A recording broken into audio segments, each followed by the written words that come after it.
Hello, dear friends. During these tough times of COVID, I'm sure all of us have adopted protocols in our clinics and hospitals to keep our patients, our staff, and ourselves safe. So, here we present 19 Checks Against COVID 19, which is a compilation of protocols and concepts we have adopted in our outpatient department. Let's all act conscious, stay updated, and try to stay safe to the best possible extent. Thank you.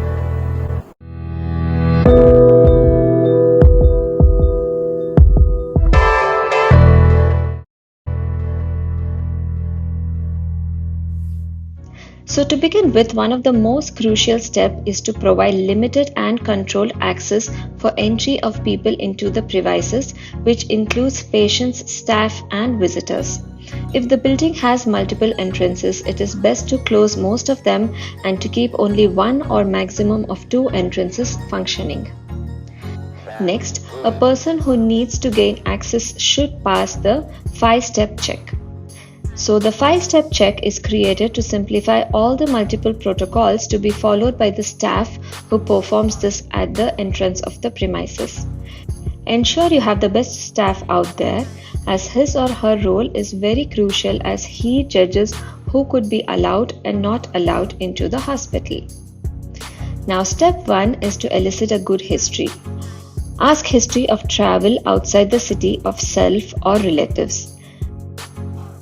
Second would be to elicit a history of fever, cough, and cold of self or the relative. Second would be to perform a temperature check by a non-contact thermometer and ensure it is in acceptable limits.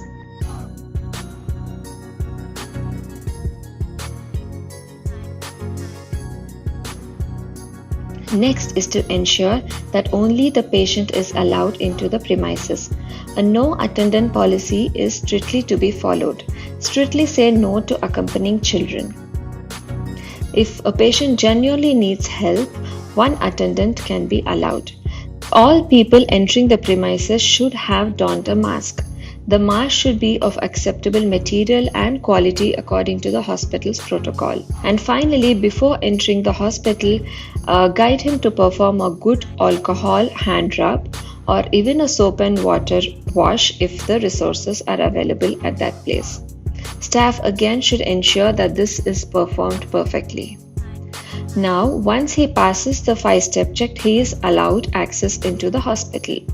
Once in the premises, it's very important that precautions are taken at each and every step to reduce the risk of fomite transmission.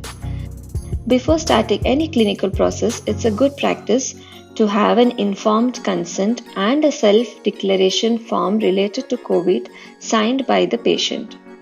So as you see in here, a no-touch policy is being followed by the staff for giving, receiving, transferring and storing the consent and the self-declaration form. This shall be followed for any document or object that is touched by the patient. The pen and the writing pad which was used is also adequately disinfected immediately and allowed to dry before handing it over to the next patient.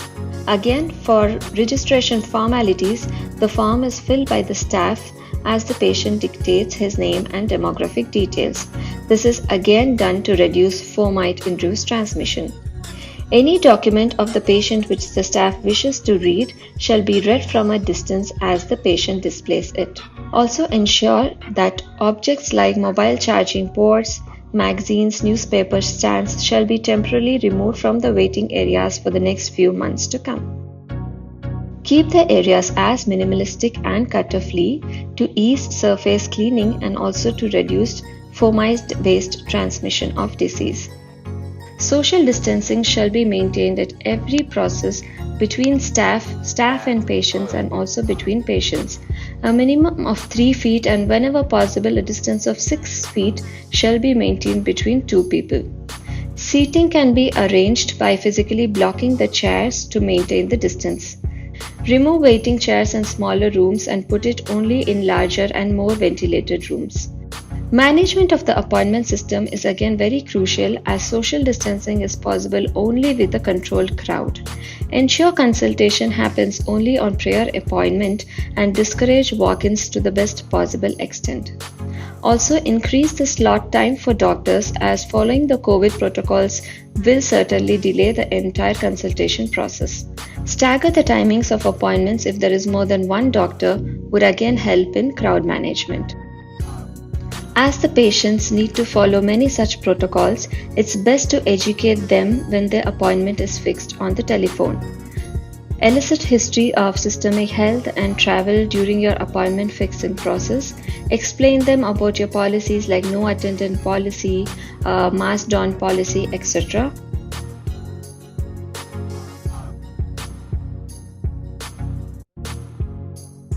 A message with all these details can be sent through a simple WhatsApp message or a formal mail.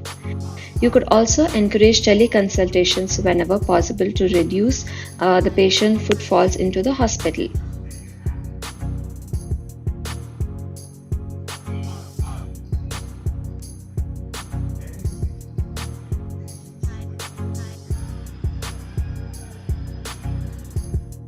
Handling of cash again is very critical, as currency notes are one of the most contaminated and potential fomites, considering multiple hand exchanges and inability of surface disinfection.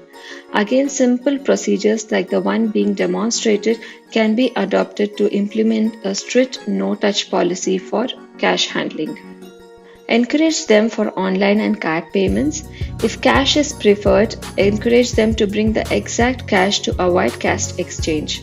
Provide this information again during the appointment scheduling process. Now, coming to the clinical examination, the main rule here is to keep it as minimal and quick as possible. Vision checking can be performed either by standing or sitting. Best is if the patient could himself close his eye or use his hand to close. Pinhole again is best avoided, but if really needed, a disposable DIY pinhole can be created, or the pinhole needs to be sanitized and disinfected after every use. Refraction is again best avoided, but when really needed, ensure good disinfection protocols are present. A phoropter may be better, as cleaning is easier as compared to cleaning the lenses individually in a trial frame refraction. Slit lamp biomicroscopy should be quick and performed with adequate PPE usage by the patient and the doctor. Avoid touching of the eye to the best possible extent. Sterile buds and retractors can be used for a better view. The forehead rest, chin rest, the breath shield, and the areas where the patient has touched on the slit lamp chair should be disinfected after each and every examination. Coming to the intraocular pressure, NCT or an air puff tonometer should be avoided due to a potential aerosol generation. A Goldman or an eye care tonometry can be used with a good soap and water wash and good sanitization after every use. Usage of sterile eye care probes for every patient again is a good alternative. Dilatation is best postponed by few months, but when possible can be performed, and ensure the application of eye drops again is performed by a no-touch technique with adequate hand hygiene process by the patient before and after touching his face. Now, high-risk protocol of examination shall be created and implemented for patients who do not pass the 5-step check but still need emergency eye care. You can create a small designated area which is close to your entrance and which is also well ventilated, where the patient is directly brought and immediately seen by the doctor and sent off. Ensure that the doctor is donned with adequate PPE. So here we have created a small doctor's workstation in the lobby so as to minimize the patient's entry into different cabins and cubicles of the hospital. It is but obvious that in ophthalmology, clinical examination is very tricky, as most of the examinations demand close face-to-face or face-to-instrument proximity. So development of barrier systems is very essential. Barriers can be easily created for self and also for instruments like slit lamps, retinoscopes, indirect ophthalmoscopes, and the phoropters. Many of these can be easily created in-house.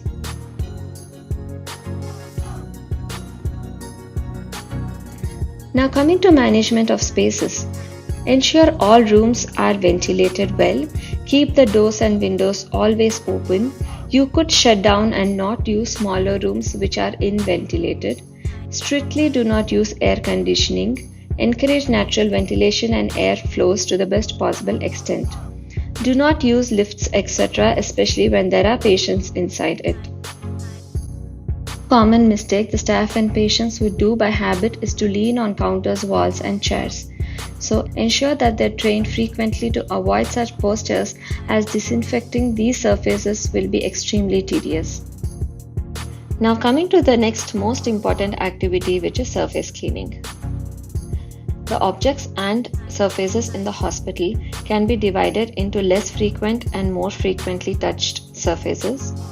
Frequently touched surfaces, which include the reception counter, the cash counter, the door knobs, railings of the staircases, lift buttons, etc., should be cleaned at least once in 2 to 4 hours depending on the patient flow. Assign a housekeeping staff specifically to do this throughout the working hours. Clinical instruments need to be disinfected after each and every patient. Other items like computer screens, telephones, mouses, keyboards, pens and other stationery can be cleaned or disinfected by the designated staff in that department in a preset frequency. The biometric punching machine is again something which gets highly contaminated, as every staff touch it 2 times in a day. So it's very important to perform a good hand hygiene before and after doing the punching. You could also consider temporarily switching to an alternate attendance system for a few months. The commonly recommended disinfectants are 70% isopropyl alcohol, 1% sodium hypochlorite, bacillocid, etc. Considering the patient's flow, national and international guidelines, the Hospital Infection Control Committee needs to formulate a hospital-wide disinfection protocol. Now coming to the personal protective equipment. Before you start the donning process, the pre-donning ritual is very important. On arrival, ensure that all the belongings are kept outside the building premises in their designated places. Keep the mobiles and belongings in the lockers if possible. If the mobile has to be carried into the workplace, ensure good disinfection before they do so. Avoid any watches, jewelry, belts, ties, etc. Ensure that the hair is tied up nicely and cleanly. Men should shave to facilitate proper donning of the mask. Wash your hands before the donning process and also visit the washroom to avoid frequent visits to the washroom up to the lunchtime. The PPE for each staff should be decided based on the national and international COVID guidelines and according to the hospital's policy depending on the job responsibility of that particular staff. Doffing and donning should be performed in designated areas. As COVID is an aerosol-based transmission, the mask donning is extremely important. Have a protocol for reuse of masks according to the resources available. In larger hospitals, it is advisable to have a PPE buddy. He is the one who supervises the staff during the donning and doffing process. Along with a proper PPE, it is very important and crucial to perform hand hygiene with an alcohol-based hand rub or a water and soap hand wash. Train the staff adequately in this regard. Have a good list of indications for hand hygiene displayed in the staff areas. Try to avoid visits of medical representatives, sales representatives, etc. You could avoid HR department related interviews for few months. Also have a designated place or area for your store supplies outside the building where the suppliers can leave it and not enter the building. The goods can stay there for few hours or few days according to the policy and then can be taken inside the hospital by our own staff. For implications of all these protocols and policies, we require good human resources. Yes, our staff. Regular trainings are a must to make them understand the weightage of the situation so that they follow these policies and principles in a better way. It's good to have a COVID team where there are designated staff who would monitor, implement, conduct trainings to all the other staff. It is a stressful period for everyone, so keep them motivated and keep their spirits high. So dear friends, let's all act conscious, stay updated and try to be safe to our best possible extent. Thank you.